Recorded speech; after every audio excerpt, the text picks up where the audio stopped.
Hello folks, welcome to the channel. If you wish to fix Skype error, a JavaScript error occurred in the main process, then look for the following solutions. So in the first solution, what we do is we open the browser, and this is same across all browsers, whether it be Chrome or Firefox, Mozilla. So similar method is to be followed. Click on the three tabs, look for settings, and look for cookies and site permissions.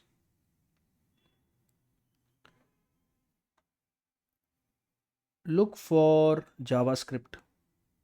So JavaScript is here and it is allowed.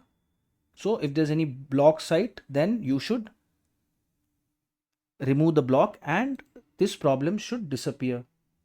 Now another solution could be is to enable the .NET framework.